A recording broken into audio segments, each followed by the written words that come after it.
गए थे। आपको बता रहे हैं कि सिंध असेंबली तहलील हो चुकी है। सिंध में पीपल्स पार्टी की हुकूमत खत्म हो चुकी है।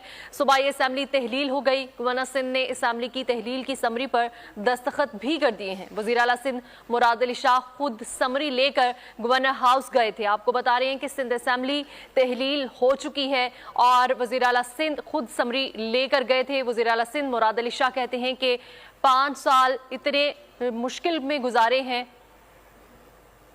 सिंध में पीपल्स पार्टी की हुकूमत खत्म हो चुकी है। आपको बता रहे हैं कि सूबाई असेंबली भी तहलील हो गई है। इसी हवाले से मजीद हमारे साथ मौजूद हैं सलाहुद्दीन मजीद बताएगा इस बारे में।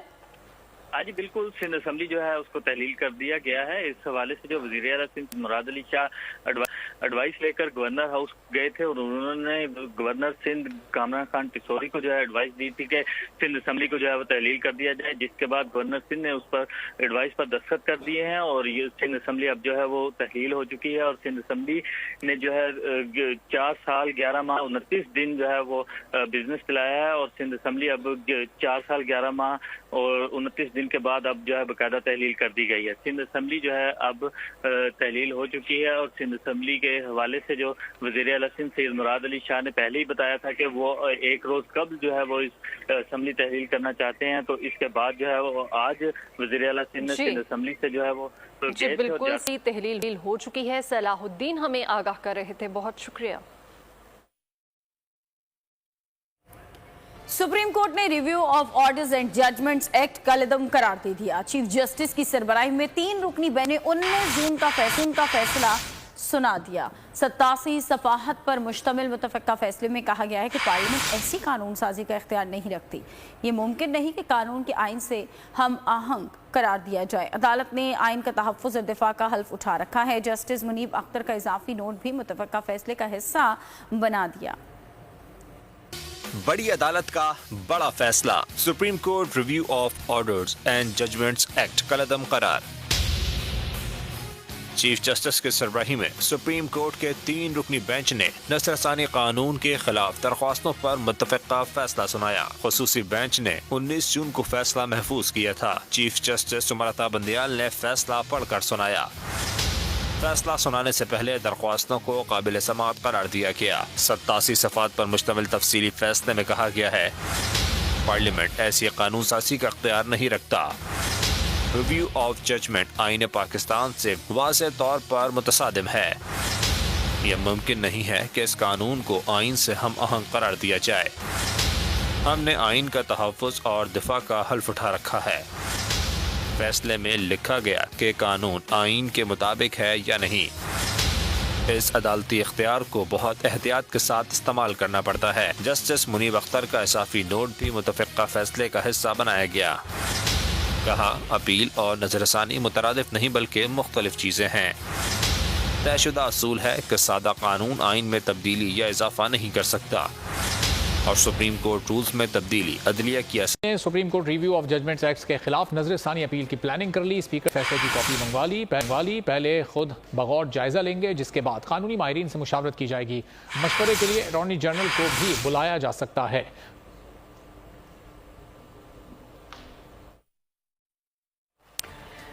रिव्यू ऑफ जजमेंट एक्ट पर फैसला पार्लियामेंट के इख्तियारात में मुदाखलत है। पार्लियामेंट आर्टिकल 184(3) के इख्तियार खत्म कर दे।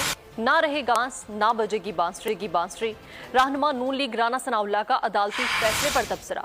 बोर्ड से बातचीत में कहा कि पार्लियामेंट को जो बेवकूफ़ किया गया है, इसका नोटिस नई पार्लियामेंट में होगा। तौर पे जो है वो कायम नहीं रह सकेगा। इसको ये रिव्यू में या ये फैसला भी सेटिस्फाइड होगा।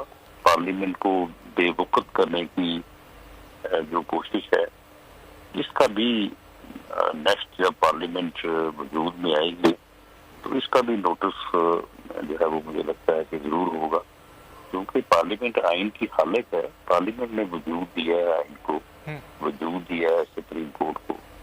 अगर वो कल को इन दफात को जो है वो आइन से निकाल बाहर करे तो उसके बाद तो फिर किसी के पास ये इख्तियार नहीं रहेगा कि वो आइन को रीराइट कर दे।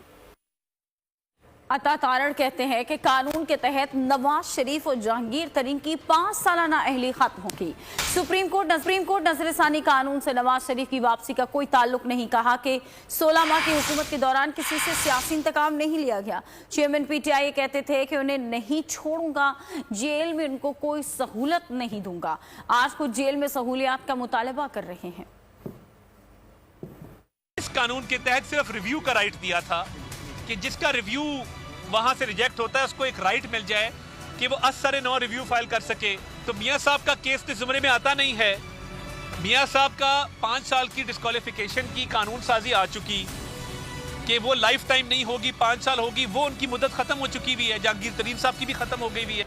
12 अगस्त तक निगरान वज़ीर आज़म का नाम दे दें। सदर मुमलिकत डॉक्टर आरिफ अलवी का वज़ीर आज़म और कायदे हिज़्ब इख्तिलाफ के नाम खत में सदर ने वाज़े किया कि आइन के आर्टिकल 224(1)(a) के तहत सदर मुमलिकत वज़ीर आज़म और कायदे हिज़्ब इख्तिलाफ के मशवरे से निगरान वज़ीर आज़म की तैनाती करते हैं। वज़ीर आज़म और कायदे हिज़्ब इख्तिलाफ 12 अगस्त तक मौजू निगरान वज़ीर आज़म का नाम तजवीज़ करें। वजीर आजम कौन, हुकूमत और अपोजिशन इत्तेफाक में नाकाम। सदर का दोनों को दो टोक पैगाम। 12 अगस्त तक निगरान वजीर आजम का नाम दे दें। सदर मुमलिकत डॉक्टर आरिफ अलवी का वजीर आजम शहबाज शरीफ और तहलील शुदा कौमी असम्बली के कायदे हिज़्ब इख्तिलाफ राजा रियाज के नाम खत में सदर ने हिदायत की है कि 12 अगस्त तक निगरान वजीर आजम का नाम दे दें। खत में कहा गया है कि आइन के आर्टिकल 224(1)(a) के तहत सदर मुमलिकत वजीर आजम और कायदे हिज़्ब इख्तिलाफ के मशवरे से निगरान वजीर आजम की तैनाती करते हैं। आइन के तहत वजीर आजम और कायदे हिज़्ब इख्तिलाफ को कौमी असम्बली की तहरील के 3 दिन के अंदर निगरान वजीर आजम का नाम तजवीज़ करना होता है। खत में मज़ीद कहा गया है कि मैंने वजीर आजम की एडवाइस मंजूर करते हुए 9 अगस्त को कौमी असम्बली तहलील कर दी। अब वजीर आजम और कायदे हिज़्ब इख्तिलाफ 12 अगस्त तक मौजूद निगरान वजीर आजम का नाम तजवीज़ करें। निगरान हुकूमत के लिए खत क्यों लिखा? वज़ीर आज़म शहबाज शरीफ सदर मुमलिकत पर बरस पड़े। कहा सदर मुमलिकत को आइन की किताब पढ़ लेनी चाहिए थी। आइन के तहत निगरान वज़ीर आज़म के ऐलान तक मैं वज़ीर आज़म हूँ। 3 दिन में अगर अपोजिशन लीडर के साथ इत्तेफाक राय ना हुआ तो मामला पार्लिमानी कमेटी के पास जाएगा। आज अपोजिशन लीडर से मुलाकात ना हुई तो कल जरूर होगी। इस मुल्क के माशी हालात तबाहकुन होते और इसकी कड़ियाँ जो हैं वो पिछली हुकूमत से मिलती हैं, जिन्होंने इंतहाई गैर दानिशमंदाना तरीके से और बदतरीन गफलत से पाकिस्तान की माशी और सियासी और खारजी सूरत हाल को तबाह किया। हमारे दोस्त ममालिक, बरादर ममालिक ताल्लुकात में जो गर्म जोशी थी उसमें कमी आ गई। फिर अपनी इज्तिमाई काविशों से ये सारे दोस्त ममालिक को हमने राज़ी किया, उनको हक़ाइक़ बताए और आज आपने देखा चीन हो, चाहे सऊदी अरेबिया हो, चाहे UAE हो, चाहे कतर हो, चाहे तुर्की हो, सब ने पाकिस्तान की अपना इन 16 महीनों में पूरी मदद की, तायद की हमारे साथ। और अभी आपको खबर देंगे निगरान वजीर आजम कौन होगा, ये फैसला नहीं हो सका। वजीर आजम आज या कल अपोजिशन लीडर से मुलाकात करेंगे। सादिक संजरानी का नाम भी जेर गौर है। सादिक संजरानी गुज़िश्ता रोज वजीर आजम शहबाज शरीफ और सरबरा PDM मौलाना फजल रहमान से भी मुलाकातें कर चुके हैं। हुकूमत की जानिब से जलील अब्बास जिलानी और तसद्दुक हुसैन जिलानी के नामों पर भी गौर किया जा रहा है। गुज़िश्ता रोज वजीर आजम और अपोजिशन लीडर की मुलाकात हुई थी। मुलाकात में दोनों तरफ से 3 नाम पेश किए गए, लेकिन किसी नाम पर इत्तेफाक नहीं हुआ। शहबाज शरीफ ने वजीर आजम हाउस इत्तेहादियों को इशाइये पर बुला लिया है। इस वक्त वहां पर क्या एक्टिविटीज चल रही हैं जानेंगे फहद चौधरी जो इस वक्त वहीं पर मौजूद हैं।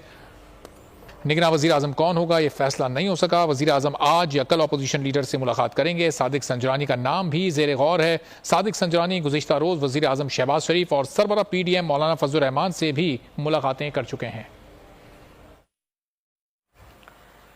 वज़ीर आला सिंध मुराद अली शाह कहते हैं कि 5 साल इतने आसान नहीं थे। लीडरशिप का शुक्रगुजार हूं कि मुझ पर एतमाद किया। सिंध असम्बली में अलविदाई खिताब के दौरान उन्होंने साबिक हुकूमत पर भी तनकीद के निश्तर चलाए। कहा पीटीआई हुकूमत ने सिंध को इंतकाम का निशाना बनाया। कि असम्बली को डिसॉल्व कर दिया जाए और मैं सबको मुबारकबाद देता हूँ कि खैर और आफियत से ये 5 साल मुकम्मल हुए। इतने आसान 5 साल नहीं थे।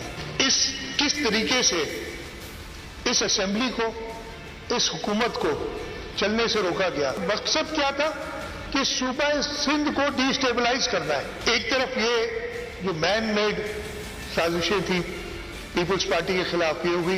एक वक्त में बड़ा चर्चा चला था कि जी चीफ मिनिस्टर तो बस कल अरेस्ट हो रहा है या परसों हो रहा है, और मुझे कहा गया तो बिलावल भुट्टो जरदारी साहब ने कहा था कि अगर जेल में होगा चीफ मिनिस्टर तो वहां से हुकूमत चलाएगा जेल से। स्पीकर सिंध असेंबली काले कानून के कैदी हैं। हमारी लीडरशिप ने मुश्किल हालात देखे। ईद की रात को फरियाल तालपुर को इंतकाम का निशाना बनाया गया। सिंध असेंबली में वजीर इत्तला शर्जील मेमन का खिताब, कहा कि मुझे जेल में पार्टी ने टिकट दिया, इलेक्शन में कामयाब हुआ, जो खिदमत की उस पर अवाम हमें वोट देंगे। को बहुत बहुत मुबारक हो कि जिस मकसद के लिए हम असेंबलियों में आते हैं, जिस मकसद के लिए हमें लोग वोट देकर भेजते हैं असेंबली में कि उनके मसाइल हल हों, ये वो असेंबली है जिसमें अल्हम्दुलिल्लाह हर शख्स को बोलने का मौका दिया गया, हर शख्स की बातों को सुना